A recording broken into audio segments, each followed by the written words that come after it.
Chances are, if you've watched any of the prolific anime from the pre-2000s, you've noticed some similar themes and topics. Connection between beings, psychological explorations of the characters, memory and its true boundaries, the next stage of human evolution, and even more trippy topics.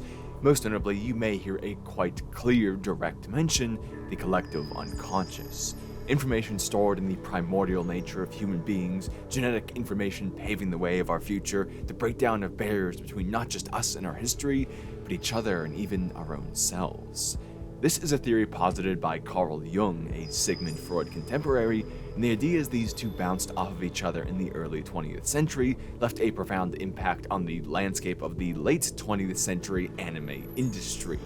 Yes, actually. From Evangelion to Lane, Akira to Ghost in the Shell, these series and movies have much more in common than just the time when they were made. By looking at the thoughts of these two controversial figures, we'll be able to gain insight not just on these anime that we all know and love, but ourselves and possibly the nature of human beings on the whole. Now this is just the second part of a series on the subject. Last time we covered the collective unconscious and how it's portrayed in Serial Experiments Lane, well today we'll see how Freud influenced Neon Genesis Evangelion, possibly followed by some multiple anime videos which will relate back to both, with at least Ghost in the Shell and Akira. I hate to split this up, but making a 3-hour video not knowing if it would do well is a bit much for my current schedule. So for those other videos to be made, this one will have to perform well. Use those usual features to let our algorithmic overlord know it should push the video a bit more, but also so I can see your thoughts on the topic we'll be covering. Trust me, it'll be a very fitting idea for everyone to give their own take on the subject, and I always love to see them all. I said last time I'd include some interesting comments from the last video, so here's a few of those now, and I'll do that again with comments from this video in the potential next one. But we've wasted enough time already, so be warned, there's spoilers ahead for Neon Genesis Evangelion, and let's get into it.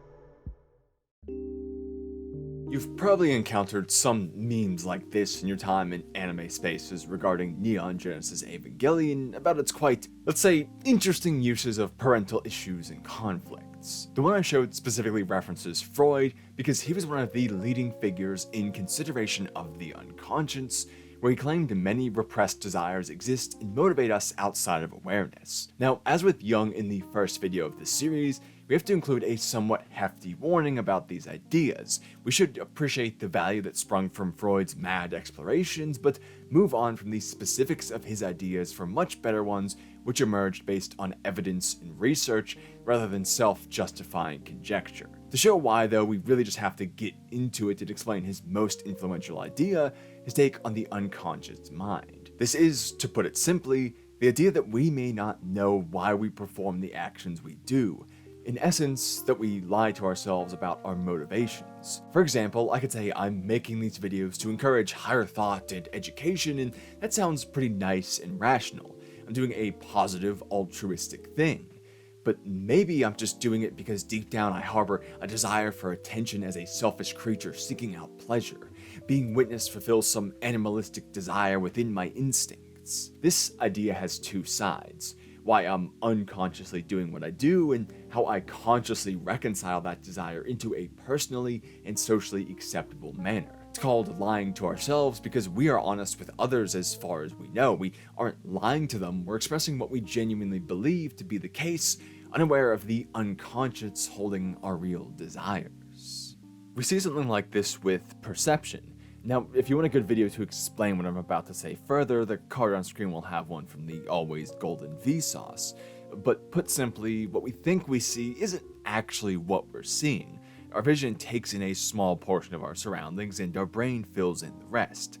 It's how optical illusions work, because what we're seeing isn't actually sight, but our brain creating context based on limited input. And this is an accepted fact of life. Optical illusions existing doesn't really elicit much fear, even though it shows how our perception mismatches with reality. But thinking that kind of concept applies to ourselves becomes a lot more terrifying.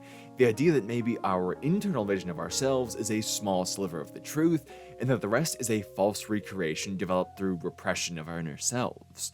You could say Asuka shows this in the anime quite simply. She rejects Shinji as far as she says, often feuding with him over the simplest of issues and outright mentally rejecting him to the point of saying something like, "Not even if you were the last person alive." However, in the unconscious states in the end of Evangelion, she also states to him that if she can't have him all to himself, then she doesn't want him at all. Asuka expresses hatred for Shinji, but the why is more complex. It isn't because she actually hates him, but because she desires more from him. She wants him to show her his desire in strong terms so she can accept it as both pleasure and proof of her value. This could recontextualize a few of her actions, like the lengthy kiss they share.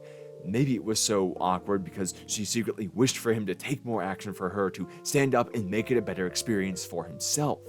Kaji may be an attractive target for her because he has that kind of quality Shinji lacks, to take what he wants, and we see this directly as the pairs these kisses share are juxtaposed twice.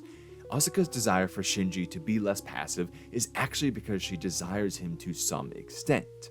Asuka is trying to get what she wants, but the true reasons as to why are a bubbling up of unconscious desires reasoned away by her conscious mind. At least all of that is what you'd assume from the theories we'll be looking at today, which, keep in mind, are shaky at the very best. This leads to the idea of repression, that our minds are holding back on these unconscious aspects to protect us from a greater pain. We can jump right into an example to explain this best.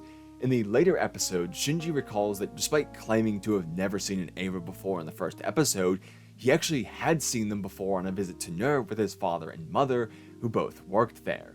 In fact, it was the very day that Yui died in the experiment and had her soul bound into Unit 1, which Shinji appeared to directly be watching. This repression seems to go quite far, as Shinji even states to Gendo he can't recall what his mother looked like when they visit her grave.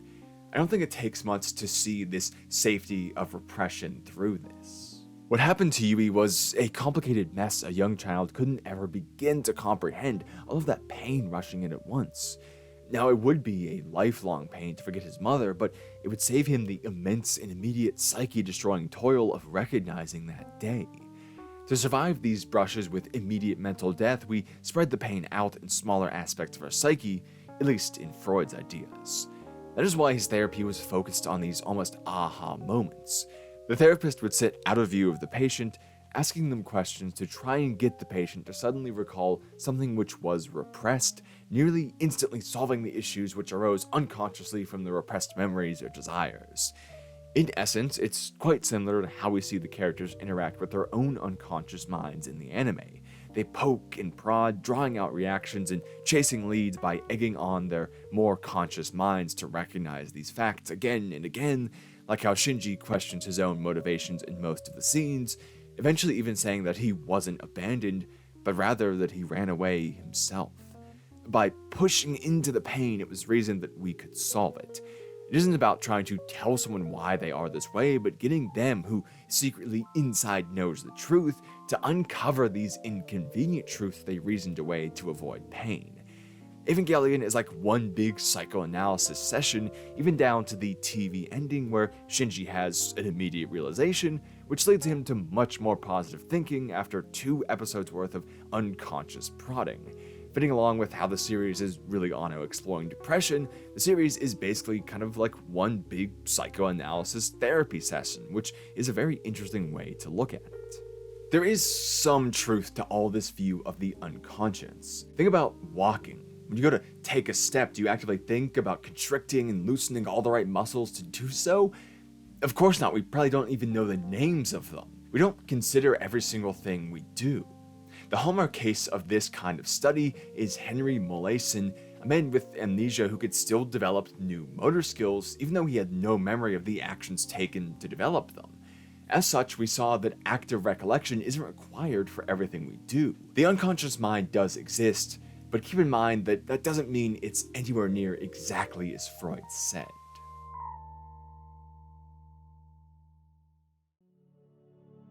So what did he think of the mind?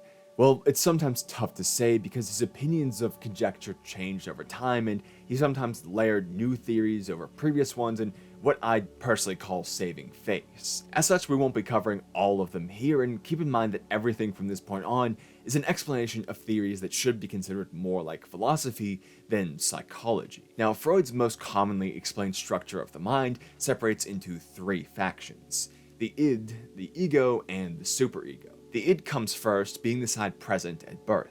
It operates on what he called the pleasure principle. It wants pleasure and it wants it now, a dumb, animalistic force saying mine, mine, mine.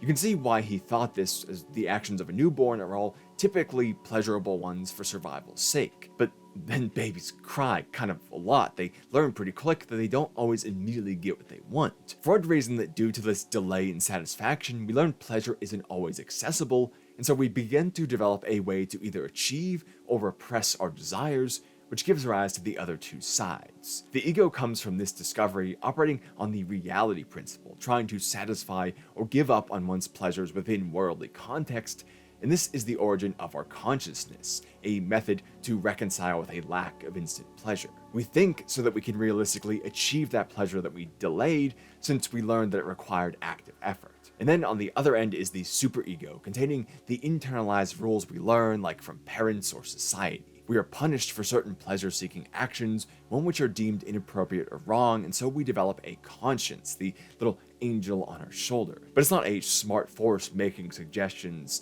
It is like the id, stupid and impulsive, yelling at us, no, no, no, be ashamed, be guilty. It's so strict that not only should we not do bad things, but we shouldn't even think them. We should repress them. The id and superego are not conscious thoughts or introspection, but they are rather unconscious processes bubbling up and being expressed and interpreted by the conscious ego, which serves as the middle point between the two.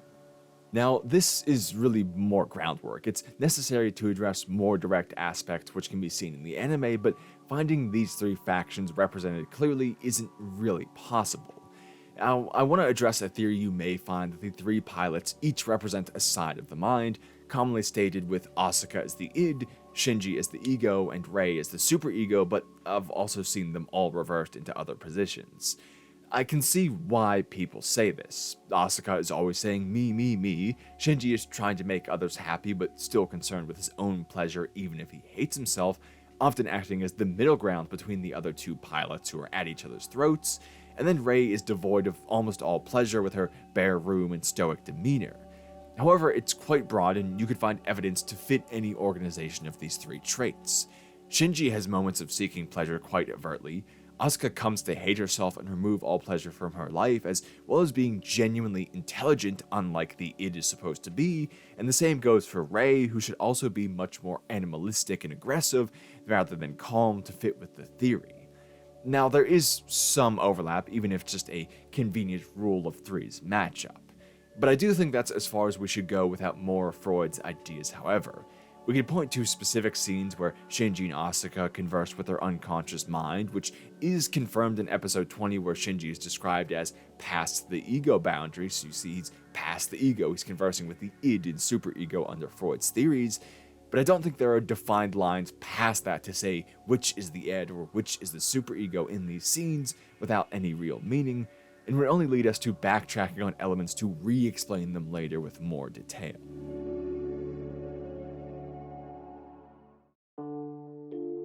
Now, Freud laid out a supposed set of stages for personality development from birth all the way through adulthood. He believed that each stage encountered a central issue, and how that issue was handled would determine the characteristics of our developed adult personalities. If it was done properly, we would become a well-adjusted, typical, healthy adult.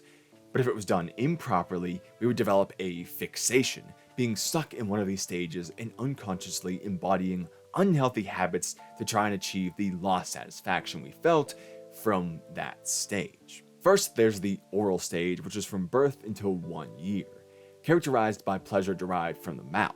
Freud reasoned these pleasure centers of each stage based on the idea that life is seeking out pleasure and looking at what part of the body characterized those developmental years regarding pleasure. So the core issue here is breastfeeding, and incorrectly timed weaning would lead to a fixation, which would be expressed in activities related to the mouth, like smoking or chewing gum, while the person themselves would end up quite passive, gullible, immature, and even manipulative. Next up is the anal stage, taking place from 1 year through our third. You can guess it centers around, while the rear end of our bodies, more specifically to Freud, the act of toilet training. Someone with too little or too much emphasis in this stage could either become anal expulsive or anal retentive, respectively. An expulsive person would end up reckless, disorganized, and defiant, while a retentive one would be overly neat and organized, basically like a clean freak.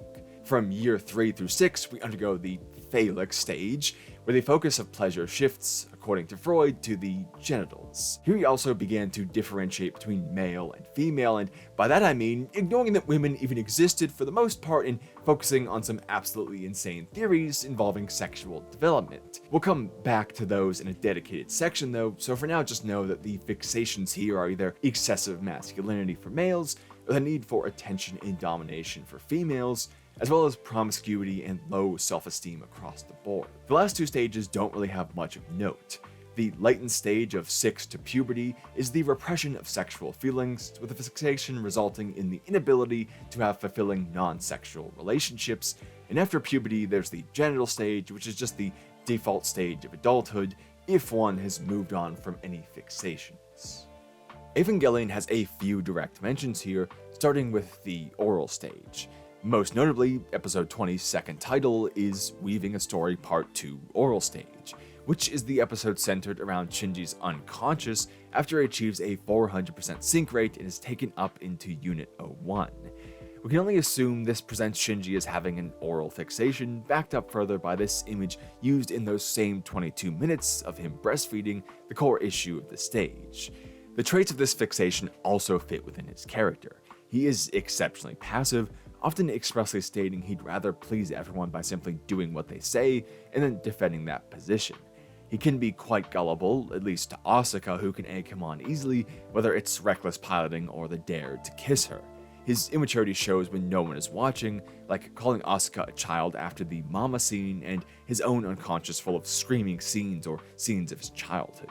When faced with pressure from other consciousnesses seeing his own, he lashes out, yelling and crying for someone to solve his issues and blaming others for lying. Quite immature.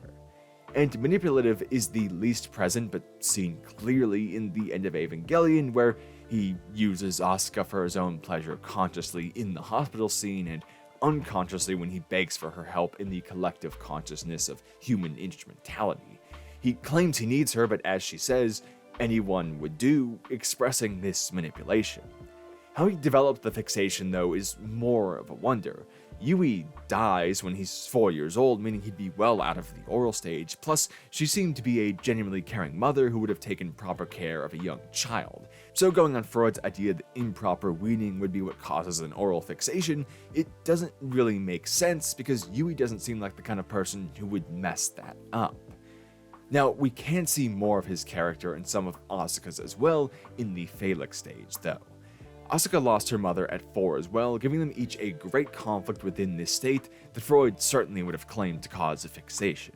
Continuing with Shinji, the low self-esteem certainly fits here, with his often repeated claims that he isn't worth much of anything at all, like his fight with Toji saying he himself is a scoundrel who should be hit. But more interesting is Asuka, who fits with Freud's quite demeaning ideas. We've stated already how Kaji is quite a dominating person, often holding sexual intimacy over Misato in scenes directly contrasted against Asuka and Shinji's. She is desiring someone who will take her, not someone who has to ask to do so. Working under Freud's theory, we could reason she likes Kaji for that reason, the need for domination acquired from phallic stage fixation. The need for attention is prominent in her as well, serving as the defining interaction between her and Kaji and really almost anyone, and most of her characters defined by this, giving us the ever-famous "look at me" as she spells out her actions in plain detail. Like she explains to Rei, she pilots so she can be witnessed, a juxtaposition to the other two pilots' uncertainty of their own reasons. So Asuka and Shinji each have a fixation in this stage, but again, let's get deeper into it. Let's see how exactly they would have had it. Well, we didn't cover the issue that would cause it here yet because, well, strap in, it's when things get really wild.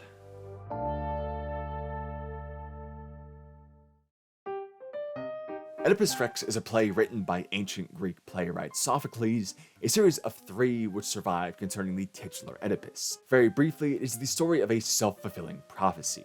Laius, the king of Thebes, is informed that his son will one day kill him and marry his wife, the queen. So to avoid this, he sends his son away after birth, which of course leads to Oedipus having no knowledge of his family, thus leading to him unwittingly doing exactly as the prophecy stated, killing his father and marrying his mother. When this is revealed, he gouges out his own eyes while his mother hangs herself. This play inspired the name for Freud's Oedipus Complex, what he believed to be the phallic stage desire within every male to kill his father and achieve pleasure through his mother. He put some logic to this idea as follows. Aware of the penis and its connection to pleasure, they search out a nice, warm, comforting outlet for that pleasure. At a young age and without many options, they naturally turn to their mother as this source. However, clearly the father stands in the way, which presents a problem. Dad has to be gotten rid of to abide by the pleasure principle. But he's the larger, faster, stronger one, so what if he finds out about this, and what if they failed in killing their father and faced retribution? Well, surely the father must retaliate in the worst way imaginable, which Freud believed was castration. In the great fear of this, they go into latency and repress their sexual desires, beginning to respect rather than hate their fathers, identifying with him and finding safety in that. Now, clearly key to resolving this stage is the presence of a father, since he's one half of the issue. Now, you'll notice a problem with this idea being a whole stage of child development. Not everyone has a penis.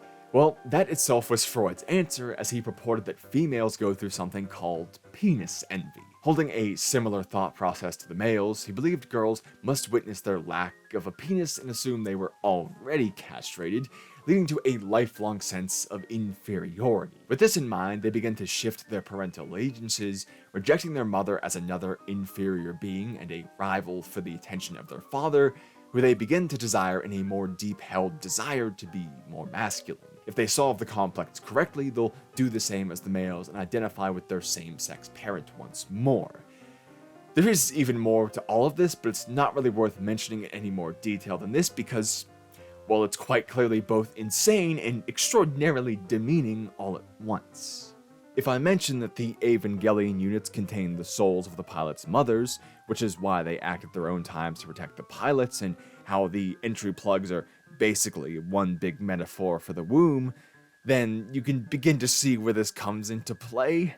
The pilots are inside of their mothers, something the series isn't subtle about, reminding us very often how warm and familiar the fluid-filled entry plugs are. An idea based around conflict, we clearly see it in Shinji, the father needing to be present for a successful resolution of the complex, in addition to his mother being absent as well, would no doubt leave lasting marks as far as Freud was concerned.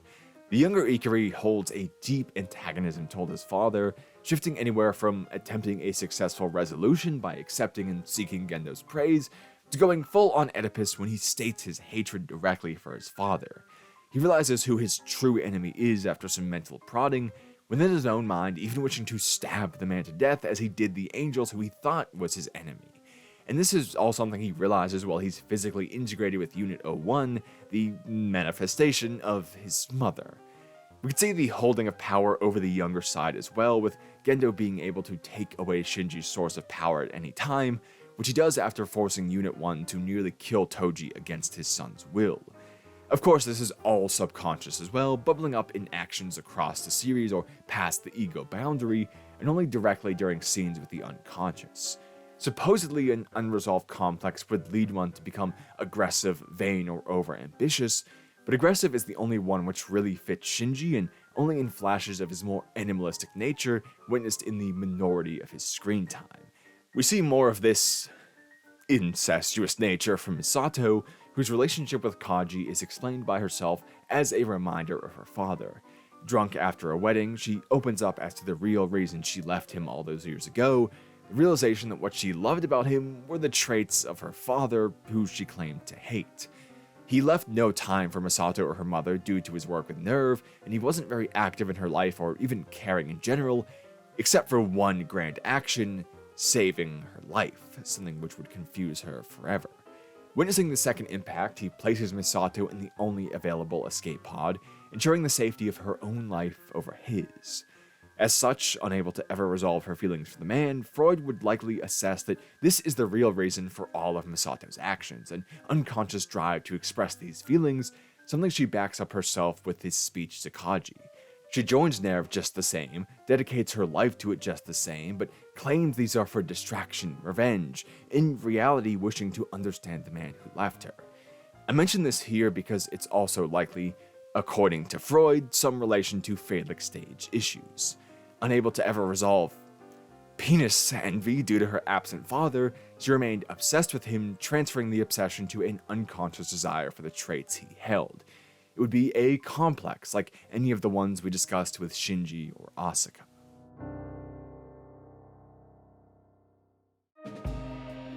In Freud's pleasure principle, he saw an answer for every action that takes place in life. This depends on the idea of drives, which could roughly be called instincts, but people on the internet will get snippy about that because of some apparent past translation errors.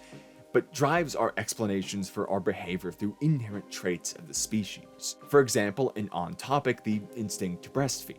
We don't explain to a newborn that they need to nurse for survival or how to do it, they just have a natural drive to do so, even if they don't understand that fact. You could say the same for nourishment in general, for sleep, for sex, for many behaviors, all things we don't have to learn but do temper a desire for later in life. You can see why he reasoned the id, which operates on the pleasure principle, came first with this logic. Now, Freud reasoned that one drive could explain life, Eros, or the life drive, like a subset of the pleasure principle, creating the energy which drives us forward called libido. The basis of Eros is that everything we do, we derive some sort of pleasure from, which pushes us onwards. We eat because of pleasure, sleep because of pleasure, have sex because of pleasure, and whatever we could reason otherwise is just another explanation of finding pleasure. For example, you could say you eat simply for survival, not for pleasure at all, but then aren't you just surviving for other pleasures? Maybe we engage in no pleasure whatsoever, but then the satisfaction of doing so could be called a pleasure as well. As such, all behavior is explained by securing satisfaction, which often, as Freud believed, came in the form of releasing sexual energy, in line with how most of his ideas came back to sex.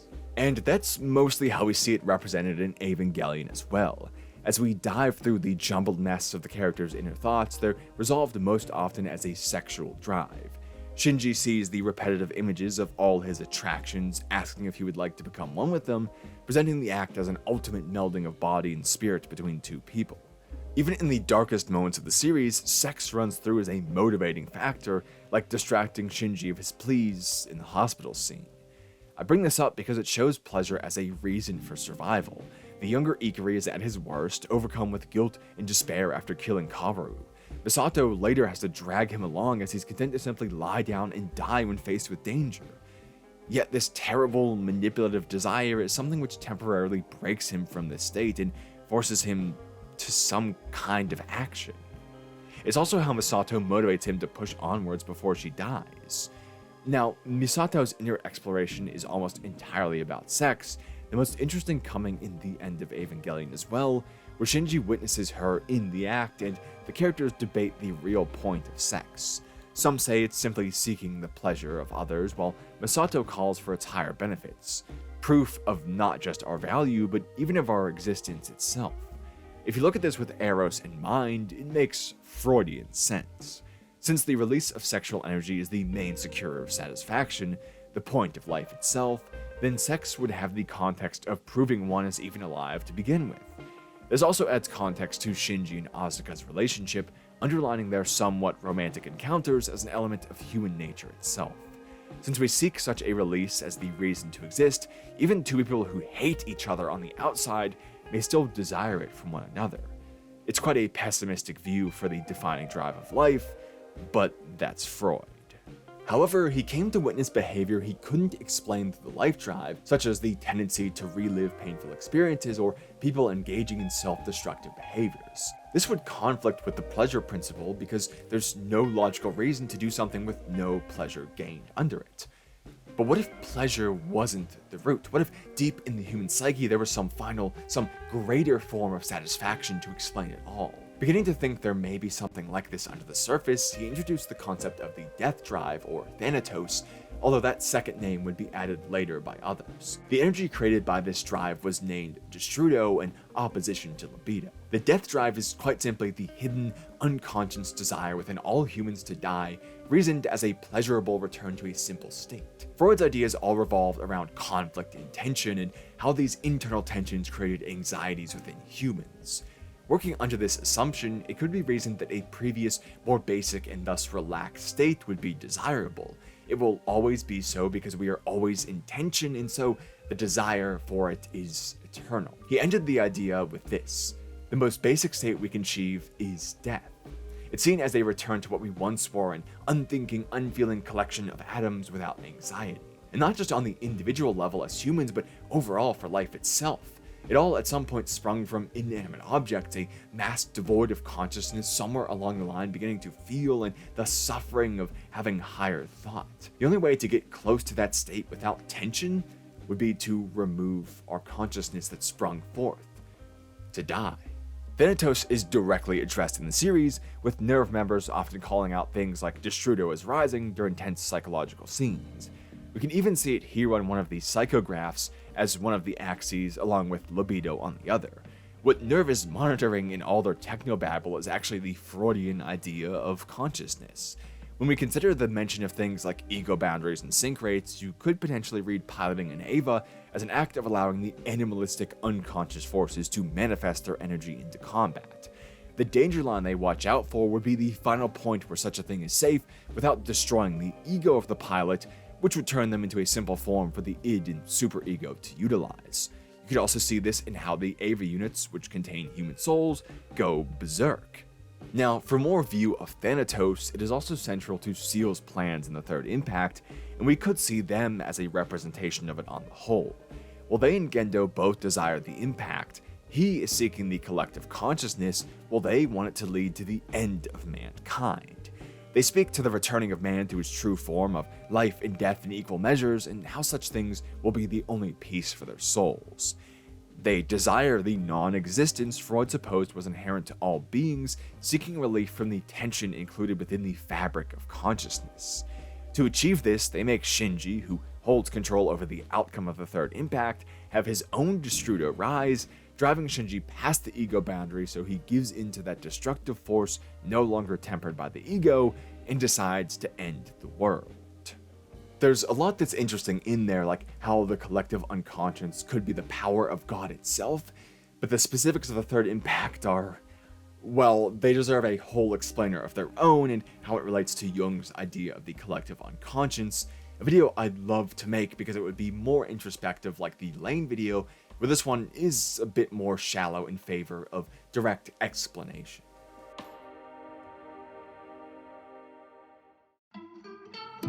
Freud explained defense mechanisms as a specific process of the unconscious mind used to prevent the id and superego from making it to consciousness. They weren't pathological to him, unhealthy things to be solved like complexes, but rather as a part of daily life necessary to maintaining a healthy balance within consciousness. You'll see these differ between sources, so this won't be an all-exhaustive list of every defense mechanism, but just a select few memorable ones. And I'll be using Evangelion as examples of each, since they're all relatively short and are best explained through examples. First off, there's sublimation, which is the process of turning these darker motivations into a positive energy.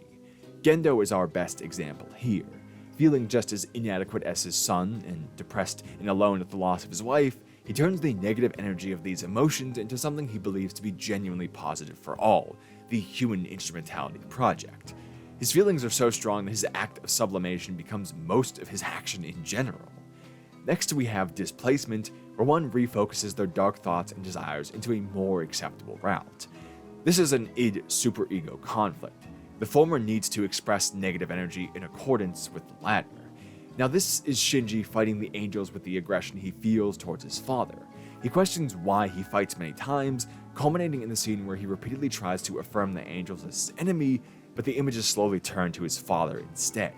He uncovers his act of displacement. He wanted to kill something, but it's not acceptable to kill his father, so he killed what everyone told him was the enemy.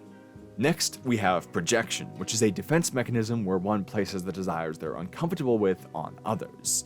This one is all Asuka, as she pins sexual blame on many others, while herself making inappropriate passes at Kaji and secretly deep down desiring such things. She expresses a disgust for Misato's adult view of sex, but then desires everything adult. It's also seen in how she calls Rei a doll, a reference to her own mother's stand-in doll for Asuka.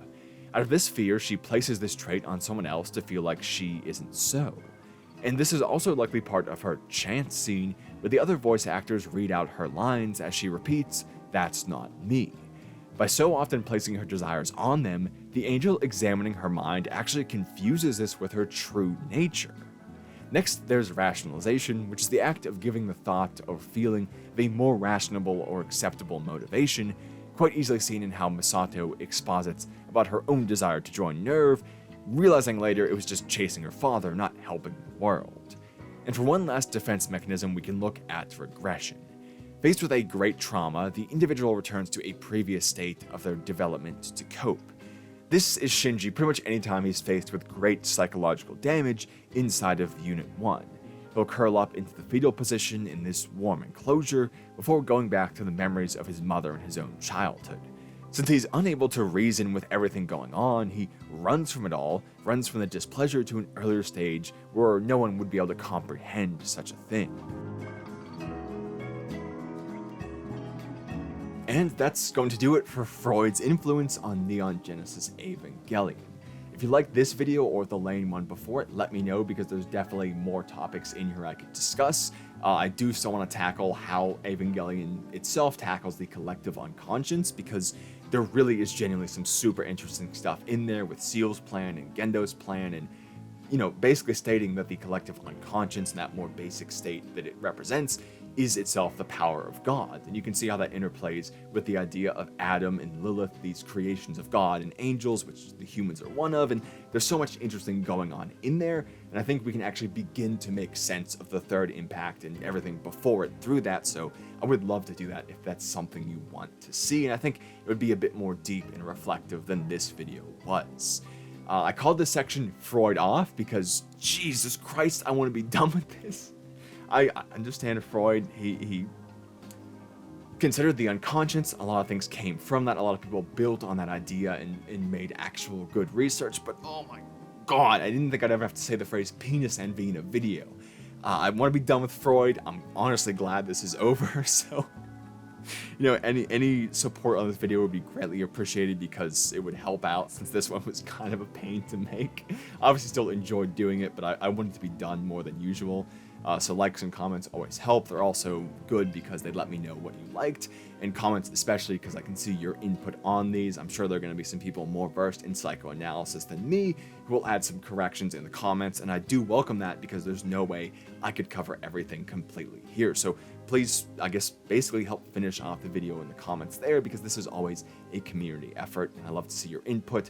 I'll have some more comments from this video in the front of the next one when that eventually comes out, if this does well and everything like that. You'll notice I'm rambling a lot because I didn't write an outro for this video, because I was literally that done with wanting to talk about Freud. So I think I said everything I really needed to cover here. The next video will probably be Ghost in the Shell and Akira, who each slightly take a glance at some of these Jungian ideas, so maybe we'll get into that one. Maybe we'll just make the video explaining Evangelion's take on it, so we'll have to see what people want more.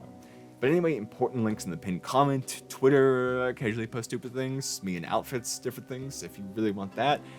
Discord, where everyone hangs out and has some discussions. Rarely, occasionally, we do community nights, and I'll pop in, but I feel bad because I'm very busy and can't do it as much as I'd like to. But most important link down there will be Patreon, where these lovely people above me support me and help me keep doing insane stuff like this every week. But anyway, I'll just say thank you for watching, as always, for spending some time with me. I hope I'll see you again soon.